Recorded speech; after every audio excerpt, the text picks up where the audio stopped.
रामगढ़ नामक एक गांव था। यह गांव पानी की समस्या से पीड़ित था। मानो जैसे इस गांव को किसी की बुरी नजर लगी हो। वहां पर शंकर नाम का दुकानदार रहता था। उसका बेटा राजू अपने दोस्त श्याम के साथ शहर से कुछ दिनों के लिए गांव आता है।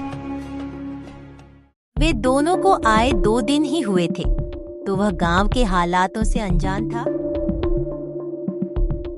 राजू अपने पिता को शहर के बारे में बता ही रहा होता है कि तभी अचानक शंकर काका।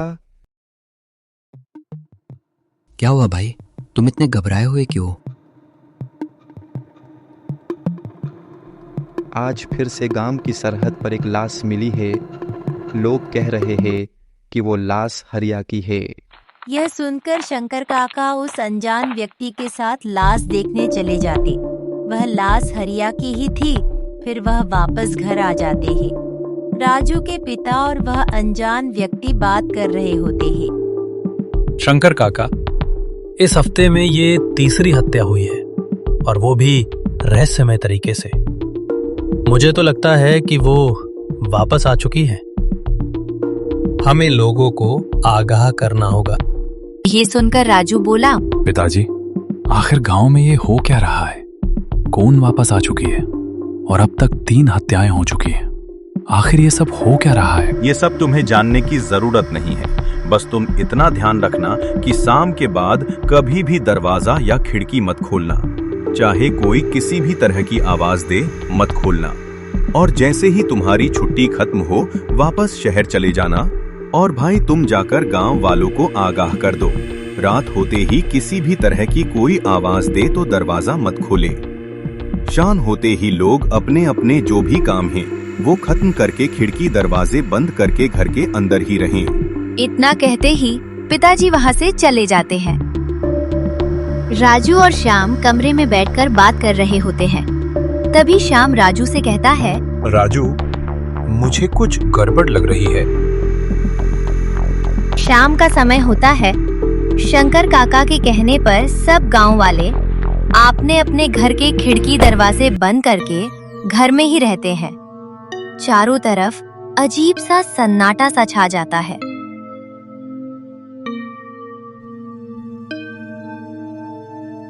राजू और श्याम अपने घर में सोए हुए रहते हैं कि तभी अचानक किसी औरत की आवाज आती है। बेटा, अरे ओ बेटा, कोई है क्या? मुझे प्यास लगी है, कोई मुझे पानी पिला दो बेटा। बेटा, अरे ओ बेटा, कोई है क्या? ये सुनकर राजू की आंखें खुल जाती है और वो श्याम को जगाता है। श्याम, ओ श्याम, बाहर से किसी औरत की आवाज आ रही है। पानी मांगने के लिए आई है। बेटा, अरे ओ बेटा, कोई है क्या?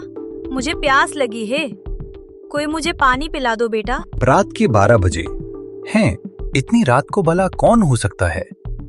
राजू, जरा दरवाजा खोल के देखो तो सही कि कौन है बाहर। राजू वो औरत को देखने के लिए दरवाजा खोलने जाता ही है कि तभी अचानक राजू के पिताजी वहां आ जाते हैं। राजू, क्या कर रहे हो तुम? तुम्हें मना किया था ना, रात को कोई भी आवाज दे दरवाजा नहीं खोलना। पूरा गांव डरा हुआ है, सबके घर के खिड़की दरवाजे बंद है। पिताजी के डांटने पर राजू वहां से चुपचाप चला जाता है। सुबह हो जाती है। राजू और श्याम दुकान पे बैठकर चाय पी रहे होते हैं और आपस में बात कर रहे होते हैं। तभी श्याम बोलता है, आखिरकार वो औरत कौन थी और इतनी रात को पानी मांगने? राजू, तुम मानो या ना मानो, मुझे तो कुछ गड़बड़ लग रही है। हमें देखना तो पड़ेगा ही। आज रात हम नहीं सोएंगे और उस आवाज का इंतजार करेंगे और देखेंगे कि ये कौन औरत है जो इतनी रात को पानी मांगने के लिए निकलती है। राजू, तुम बस इतना ध्यान रखना कि कहीं पिताजी ना उठ जाएं। हमें बड़ी सावधानी से यह काम करना पड़ेगा।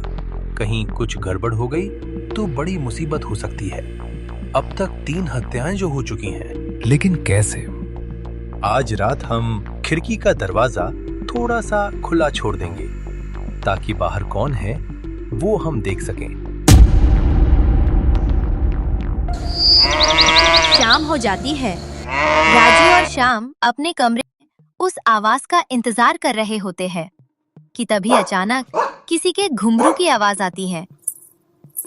राजू, बाहर किसी के चलने की आवाज आ रही है, चलो देखते हैं। वो दोनों खिड़की के पास जाकर देखते हैं और वो जो नजारा देखते हैं तो उनकी आंख फटी की फटी रह जाती है। वो देखते हैं एक डायन सर पर पल्लू ओढ़े आधी हवा में चल रही है। श्याम, खिड़की बंद कर दो जल्दी। श्याम खिड़की बंद कर देता है और वे दोनों अपने कमरे में वापस चले आते हैं। अरे राजू, ये तो एक डायन है। राजू, अब तो गांव में सच में बड़ी मुसीबत आ गई है। सुबह हो जाती है। राजू, कल रात को जो नजारा देखा, वो देखने के बाद तो आंखों पर विश्वास नहीं हो रहा। अब हमें क्या करना चाहिए? वहीं अनजान व्यक्ति के पास जाकर पूछना पड़ेगा। अब वही हैं जो हमें सब सच बता सकते हैं। राजू और श्याम उस अनजान व्यक्ति को ढूंढने के लिए गांव में निकल पड़ते हैं। राजू, वैसे तो हम उस डायन के बारे में तुम्हारे पिताजी के पास से भी जानकारी ले सकते थे, लेकिन तुम्हारे पिताजी फिर हमें फिर से शहर भेजने में जरा सी भी देरी नहीं करते। इसीलिए उसी व्यक्ति के पास जाना बेहतर है। ये दोनों गांव वालों से पता पूछकर उस व्यक्ति के घर तक पहुंच जाते हैं। वो व्यक्ति राजू और श्याम को देखते ही बोलता है, अरे राजू भैया, आप कैसे आना हुआ? भैया, हम यहाँ पर आपके पास गांव वालों की सहाय करने के इरादे से आए हैं। हमें ये जानकारी चाहिए कि आप घर पे पिताजी को कुछ बोल रहे थे कि वो वापस लौट आई हैं। आप किसके बारे में बात कर रहे थे? आखिर कौन वापस आ चुकी है? वो व्यक्ति घबराते हुए बोलता है, अगर आपको उसके बारे में जानना है तो सुनिए। लगभग 7 साल पहले गांव में एक परिवार रहने के लिए आया था। उसमें रमेश, उसकी पत्नी प्रेमिला और मीरा नाम की छोटी सी लड़की थी। 1-2 साल बाद रमेश की कोई बीमारी की वजह से मृत्यु हो जाती है। घर की सारी जिम्मेदारी प्रेमिला के ऊपर आ चुकी थी। प्रेमिला जैसे तैसे करके घर और बच्ची दोनों को संभालती थी। लेकिन अचानक गांव में पानी की समस्या होती है और तभी उसकी बेटी बीमार हो जाती है। प्रेमिला के पास ना तो खाना था और ना ही पानी।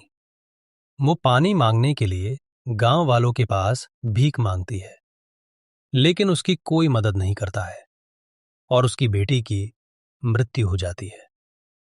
ये सदमा प्रेमिला से बर्दाश्त नहीं होता है और उसकी भी मौत हो जाती है। तब से ये मौत का सिलसिला शुरू हुआ है। मुसाल में जब भी पानी की समस्या आती है तो वो भी वापस आ जाती है और मौका देखकर लोगों की हत्या कर देती है। ये सब सुनकर राजू समझ जाता है कि समस्या क्या है और वो श्याम के साथ वापस घर आ जाता है। राजू सोच रहा होता है कि तभी श्याम बोलता है, आज रात में उस डायन को देखने के लिए बाहर जाऊंगा। अगर मैं सही निकला तो वो डायन की जो आखिरी ख्वाहिश थी वो खत्म हो जाए तो वो शायद चली जाएंगी। अब बस रात का इंतजार करना है। राजू, तुम्हें पता तो है ना, जरा सी भी लापरवाही जानलेवा हो सकती है। तुम मेरी चिंता मत करो श्याम, मुझे पता है इसमें जान का खतरा है, लेकिन हमें कुछ तो करना ही पड़ेगा। राजू और श्याम सारी योजना बनाकर रात का इंतजार करते हैं। जैसे ही रात होती है, राजू घर से बाहर निकलकर डायन के आने का इंतजार करता है। रात में कुत्तों की रोने और भौंकने की आवाज से माहौल और भी ज्यादा डरावना हो जाता है। तभी अचानक राजू के पीछे से घुंघरू की आवाज आती है। राजू समझ जाता है और वो पीछे पलट के देखता है तो वो डरावनी डायन उसके ठीक सामने होती और अपनी डरावनी आवाज से राजू को चेतावनी देकर कहती है, कौन मूर्ख इंसान आज मेरे सामने अपनी मौत की दावत लेके आया है? अच्छा, हे, आज किसी को मारने में ज्यादा मेहनत नहीं करनी पड़ेगी। आज मैं तुम्हारा खून पीकर अपनी प्यास बुझाऊंगी। इतना कहते ही वो डायन राजू पर हमला कर देती है, लेकिन राजू के पिताजी वहां पर आ जाते हैं और उन्हें चोट लगते ही वो नीचे गिर जाते हैं। पिताजी, उठिए पिताजी, आप क्यों बीच में आ गए पिताजी? उठ जाए ना पिताजी। श्याम, कहाँ पर हो श्याम? जितने आंसू बहाने हैं बहा ले, क्योंकि तुम दोनों को बचाने के लिए कोई नहीं आने वाला। अब मरो दोनों साथ में। रुक जाएं, ऐसा मत कीजिए। मैं अपने दोस्त और उनके पिताजी की जान की भीख मांगता हूँ। कृपया करके उन्हें जाने दीजिए। मुझे पता है कि आपके मुश्किल समय में गांव वालों ने आपको पानी की भी सहाय नहीं की थी। आज मुझे अपना बेटा समझकर ये पानी स्वीकार कर लीजिए और हमें जाने दीजिए। वो डायन श्याम के हाथ से पानी का ग्लास लेकर वहां से चली जाती है।